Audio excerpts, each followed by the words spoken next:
Hello friends, मैं हूँ माही और आप हैं मेरे एमएस प्रॉपर्टीज़ के यूट्यूब चैनल पे।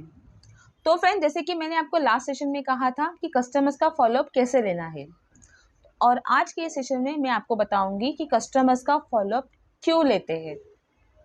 कभी कभी ऐसा होता है कि आपके जो कस्टमर्स होते हैं वो आपको हमेशा टाइम देते हैं, मैं आज आऊँगा, कल आऊँगा, परसों आऊँगा, नेक्स्ट वीक आऊँगा, बट कुछ ना कुछ रीज़न की वजह से उनको पॉसिबल नहीं होता है। कभी उनके घर पे कुछ फंक्शंस होता है, कोई बर्थडे पार्टी होती है, उनको कहीं शादी में जाना होता है, कोई बीमार है, हॉस्पिटलाइजेशन, ऐसे बहुत से रीजंस वो आपको बताते हैं। पर क्या ऐसे रीजंस हमेशा होते हैं? नहीं ना। आपके मन में भी ये डाउट होगा कि यार मैं इसका इतना फॉलोअप ले रही हूँ लेकिन फिर भी ये टाइम पे नहीं आ रहा है, सिर्फ मुझे टाइम दे रहा है। अगर कस्टमर्स आपको एवरी टाइम सिर्फ टाइम ही दे रहा है लेकिन विजिट्स के लिए नहीं आ रहा है, तो इस वक्त आपका जो माइंड है वो डिस्टर्ब हो जाता है। आपको ऐसा लग रहा है कि यार इसे टाइम पास ही कर रहा है, इसको सच में प्रॉपर्टी लेनी है कि नहीं लेनी है। फिर आप उसके साथ क्रॉस कॉलिंग भी करते हो, तो क्रॉस कॉल पे भी वो वही बताता है कि हाँ मैं प्रॉपर्टी देख रहा हूँ। अगर क्रॉस कॉल पे अगर कस्टमर उनको बता रहा है कि वो प्रॉपर्टी देख रहा है, तो आपका फॉलोअप का जो जरिया है, जो वे है, वो कहीं ना कहीं तो डिस्टर्ब है, कहीं ना कहीं तो वो गलती हो रही है। तो सबसे पहले आपको अपना माइंड चेंज करना है। आपके फॉलोअप का रीज़न क्या है? आप क्यों फॉलोअप लेते हो? आपको अपनी फॉलोअप के बारे में आपकी सोच बदलनी है। तो आज के सेशन में मैं आपको वही बताऊंगी कि आप जो फॉलोअप लेते हो तो वो क्यों लेते हैं, उसके बारे में जो आपकी सोच है वो आपको बदलनी चाहिए। तो इसीलिए मैं आपको आज एक कुछ टिप्स देने वाली हूँ, जिसको अगर आप फॉलो करोगे तो कस्टमर आपका नाम लेते हुए सिर्फ विजिट के लिए आएगा नहीं, वो डायरेक्टली बुकिंग के लिए आएगा। जी हाँ, वो डायरेक्टली बुकिंग के लिए आएगा, बट बुकिंग का पार्ट अलग है। सबसे पहले हमें उसको बुलाना है, तो इसलिए हम उसका फॉलोअप लेना ज़रूरी है। तो चलिए अभी हम कुछ देरी ना करते हुए अपना ये वीडियो स्टार्ट करें।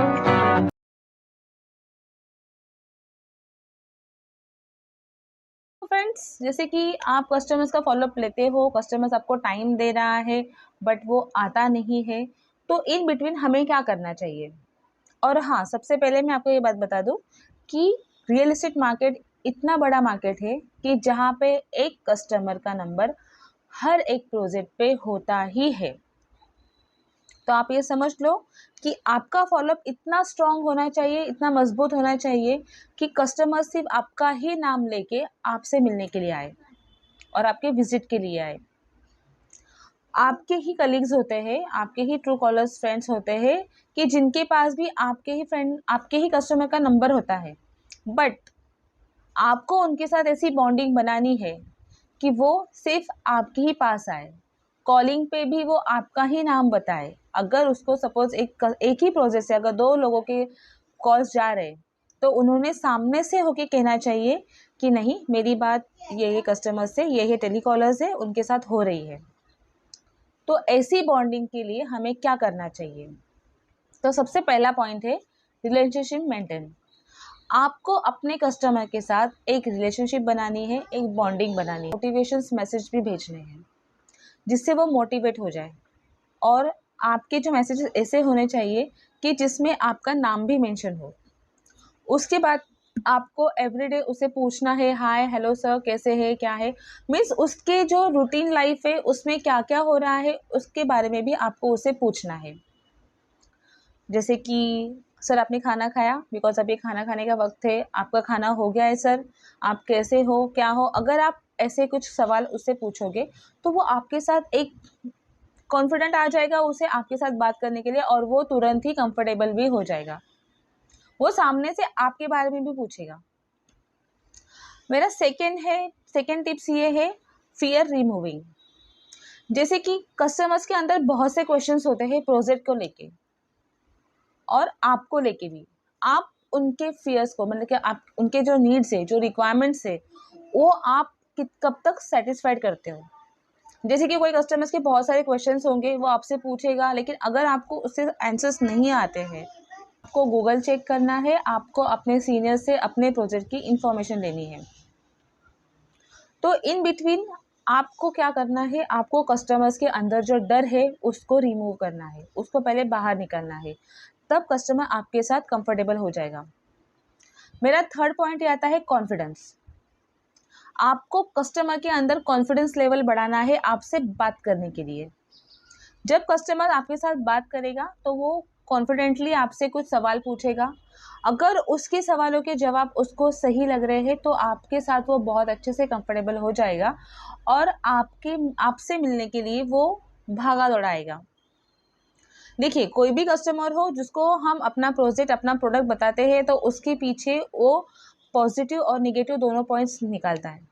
पॉजिटिव पॉइंट बहुत कम होते हैं, निगेटिव पॉइंट ज़्यादा होते हैं, बिकॉज वो कोई छोटी मोटी चीज़ नहीं खरीद रहा होता है। वो कम से कम 50 टू 1 CR तक, 50 लाख से लेके 1 CR तक वो प्रॉपर्टी बाय कर रहा होता है। तो ये कोई छोटी अमाउंट नहीं है और आप जो वो बेच रहे हो वो भी कोई छोटा प्रोडक्ट नहीं है। तो इसीलिए उस दौरान उसकी जो राशि है, जो अमाउंट है, वो बहुत बड़ी होती है। तो वो भी जो प्रॉपर्टी खरीदेगा, बिकॉज उसकी मेहनत की कमाई होती है वो, तो आपको भी वही बताना है कि सर आपकी भी मेहनत की कमाई है। आप अगर यहाँ पे निवेश करते हो, यहाँ पे इन्वेस्ट करते हो तो इसमें आपका क्या प्रॉफिट होगा, क्या फ़ायदा होगा, यही आपको उसे बताना। मेरा फोर्थ पॉइंट है पेशेंस। कस्टमर से जब आप बात करते हो ना, तो कस्टमर आपके पास जब कंफर्टेबल होके आता है तो वो एक उम्मीद के साथ आता है कि यही वो बंदा है कि मुझे मेरा घर लेने के लिए हेल्प करेगा। आप उसे, कोई भी हो, अगर किसी को भी घर लेना है तो सबसे पहला पॉइंट आता है प्राइसिंग का। अगर उसे कम प्राइस में ज़्यादा से ज़्यादा अच्छा एमिनिटीज़ मिल जाए या ज़्यादा से ज़्यादा बढ़िया घर मिल जाए तो वो लेगा। बट कभी कभी ऐसा होता है कि मार्केट लोकेशन की वजह से प्राइसिंग ज़्यादा होती है बट उसका बजट कम होता है। तो इस दौरान हमें क्या करना है, कस्टमर्स का कॉन्फिडेंस लेवल बढ़ाना है, उसे मोटिवेट करना है कि सर आप टेंशन मत लीजिए, मैं यहाँ पे बैठा हूँ, मैं यहाँ पे बैठी हूँ, आप बेझिझक होके इसमें, ये प्रोजेक्ट में आप अपना घर ले लीजिए। इसमें आपको क्या क्या फ़ायदा होगा वो भी आपको उसे बताना है। और उसका घर लेने का जो गोल है वो आपको प्रैक्टिकली उसे सक्सेस करना है। उसके दिमाग में कितने भी क्वेश्चंस हो, सारे आपको सॉल्व करने हैं। यही माइंड में आपको लेके चलना है। जब आप पे उसका ट्रस्ट हो गया तो वो डेफिनेटली सिर्फ आपसे ही बात करेगा। उसका कॉन्फिडेंस लेवल तब बढ़ेगा जब उसका ट्रस्ट आपके ऊपर बढ़ेगा। मेरा फिफ्थ पॉइंट आता है मोटिवेशन। आपको कस्टमर को मोटिवेट करना है कि सर आप ये कर सकते हो, आप डरिए मत, आप कोई भी टेंशन लीजिए, मैं आपके साथ हूँ, आप ये कर सकते हो। ऐसे आपको उसे मोटिवेट करना है। तो इन बिटवीन क्या होता है कि कभी कभी लोन के इश्यूज आ जाते हैं कस्टमर्स के, कि उनके पास अमाउंट थोड़ी कम होती है, जो OCR हम उसे कहते हैं, वो कम होता है और उनका लोन भी शायद कभी कम हो जाता है। तो इन बिटवीन हमें क्या करना है, उसको एक मोटिवेट करना है कि सर डोंट वरी, आपके लिए मैं ये ऑफ़र दूंगा, प्रोजेक्ट आपको ये ऑफ़र देगा। उसके बाद अगर सपोज़ 1-2 लाख का कहीं आपको इश्यूज़ आ रहा है तो आप अपने फ्रेंड से ले सकते हो, या फिर कुछ भी ऐसे आपको रीज़न्स देने हैं, कुछ भी आपको उसको सॉल्यूशंस देने हैं कि जिस दौरान वो एक कंफर्टेबल फ़ील करे और उसे लगे कि हाँ, ऐसा भी हो सकता है और मैं ईज़िली प्रॉपर्टी बाय करूँगा।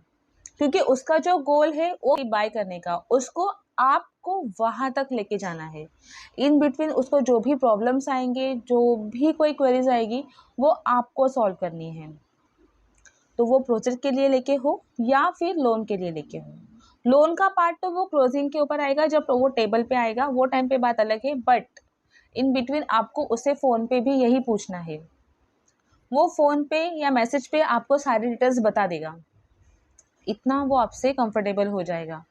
जब वो कंफर्टेबल होगा तो उसके जो भी प्रॉब्लम्स है, जो भी क्वेरीज है, वो आपके साथ शेयर करेगा और आपका सबसे बेस्ट काम ये है कि आपको उसके सारे क्वेरीज, सारे प्रॉब्लम्स आपको सॉल्व करने हैं। जिस दिन आपने ये कर लिया, उसका आपके ऊपर 100% ट्रस्ट हो जाएगा। तो जैसे कि उसके जब सारे डाउट्स क्लियर हो जाएंगे तो वो डेफिनेटली आपसे ही फ्लैट लेगा। तो ये ऐसे मेरे 5 टिप्स थे। अगर आप जब उसे यूज़ करोगे तो कस्टमर डेफिनेटली सिर्फ आपसे ही प्रॉपर्टी लेगा, सिर्फ विजिट के लिए नहीं आएगा, पूरी प्रॉपर्टी आपसे ही बुक करेगा। तो अभी मैं आपको कॉलिंग के फॉलोअप के ऐसे फैक्ट्स बताऊंगी कि इनको आपको कैसे यूज़ करना है वो भी मैं आपको बताऊंगी। तो जैसे कि आप किसी कस्टमर्स का फॉलोअप लेते हो, तो वो फॉलोअप आपको 24 आवर्स से 48 आवर्स तक लेना ही है।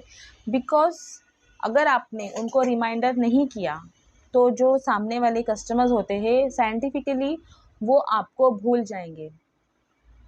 जी हाँ, अगर कोई भी चीज़ हमें 24 आवर्स में या 48 आवर्स में उसका अगर हमें रिमाइंडर नहीं आता है, तो वो चीज़ हम डेफ़िनेटली भूल जाते हैं। आप अगर कस्टमर्स को एवरीडे अगर रोज़-रोज़ आप उसको मैसेज करेंगे, तो उसके दिमाग में वो चीज़ रहेगी कि हाँ, मैं किसी बंदे से या बंदी से बात कर रहा हूँ और मुझे किसी सेल्स एग्जीक्यूटिव से बात कर रहा हूँ और मुझे उससे ही प्रॉपर्टी लेनी है, मुझे उसे मिलने जाना है, ये आपको रिमाइंडर उसको करना है। मेरा सेकंड पॉइंट आता है एक्टिव लिसनिंग। जब आप कस्टमर से बात कर रहे होते उसके विजिट के डे पे, जब उसने आपको कहा होता है कि मैं ये तारीख को ये डेट को मैं आपको विजिट के लिए आऊँगा, बट एनी रीज़न अगर वो नहीं आता है, तो आपको उसकी सारी बातें सुननी है। आपको क्या करना है, उससे बात करते वक्त ठीक से सुनना है कि वो क्या रीज़न दे रहा है। अगर उसने ये कहा कि मैं किसी फंक्शन में हूँ, शादी में हूँ, या फिर मेरे घर में कोई बीमार है या मेरी खुद की तबीयत ख़राब है, तो आपको उनको बोलना है कि ठीक है सर, कोई बात नहीं, आप अपनी सेहत का ध्यान रखिए, मैं आपको दोबारा कभी कॉल करूँ, आप मुझे टाइम बता दीजिए और डे बता दीजिए। तो वो आपको उस दौरान एक टाइम और डे बता देगा। तो आपको सेम डे पे उसको कॉल करना है और कॉल के टाइम पे आपको स्टार्टिंग कैसे करनी है, जो पहला कॉल था वहीं से आपको स्टार्टिंग करनी है। यानी कि मैं आपको एग्जांपल दे दूँ कि हेलो सर, मैं माही बोल रही हूँ। जैसे कि लास्ट टाइम आप विज़िट के लिए आने वाले थे, बट आपकी तबीयत ख़राब होने की वजह से आप नहीं आ पाए। तो सर, अभी आपकी तबीयत कैसी है? तो वो आपसे रिप्लाई करेंगे कि हाँ, अभी मैं ठीक हूँ। तो सर, अभी आप आ सकते हैं? पॉसिबल है आपको साइट विज़िट के लिए, अगर आपकी तबीयत ठीक है तो?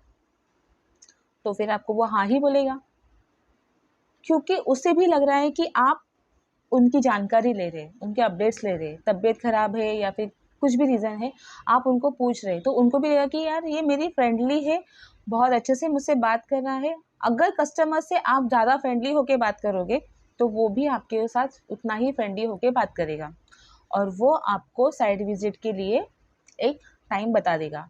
आपको उसका पिकअप बुक करना है और उसको साइट पे लाना है। देन मेरा थर्ड पॉइंट ये है कि डोंट गेट ऑफेंसिव। मतलब अगर कस्टमर आपको बहुत सता रहा है, आप बोल रहे हो कि वो बोल रहा है आपको मैं आऊँगा, कल आऊँगा, परसों आऊँगा, नेक्स्ट वीक आऊँगा, अभी मूड नहीं है, अभी फैमिली के साथ हूँ, बहुत से ऐसे रीज़न्स दे रहा है और नहीं आ रहा है, तो इसका मतलब ये है कि वो प्रॉपर्टी लेने के लिए इंटरेस्टेड नहीं है, ऐसा नहीं होता है। इसका मतलब ये होता है कि वो अभी भी आपके साथ कंफर्टेबल नहीं है। उसका उसका आपके ऊपर ट्रस्ट नहीं है, इसीलिए वो आपको सिर्फ के साथ कंफर्टेबल हो जाए, कस्टमर्स का आपके ऊपर ट्रस्ट हो जाए, तभी वो आपको मिलने के लिए उत्सुक होता है। उसको एक क्यूरियोसिटी होती है आपके प्रोजेक्ट को भी देखने के लिए। तो आज के सेशन में जैसे मैंने आपको बताया कि सबसे पहले आपको कस्टमर के अंदर आपके समीप, मतलब आप क्या हो, आपके कस्टमर का आपके ऊपर विश्वास होना, ये सबसे ज़्यादा इम्पॉर्टेंट है। अगर कस्टमर्स आपके कॉल्स नहीं उठा रहे, वो बहुत बिजी है, तो वो टाइम पे आपको एक वॉइस मैसेज उनको भेजना है व्हाट्सएप पे। उनको बोलना है कि सर, मैंने आपको लास्ट टाइम कॉल किया था, बट आप अपने वर्किंग में बिज़ी होने की वजह से आप मुझे रिप्लाई नहीं कर पा रहे हो, तो जस्ट आप मुझे टाइम बता दीजिए, वो टाइम पे मैं आपको कॉल करूँगा या कॉल करूँगी। तो ये वॉइस मैसेज आपको भेजना है, आपकी आवाज़ उन तक जानी चाहिए।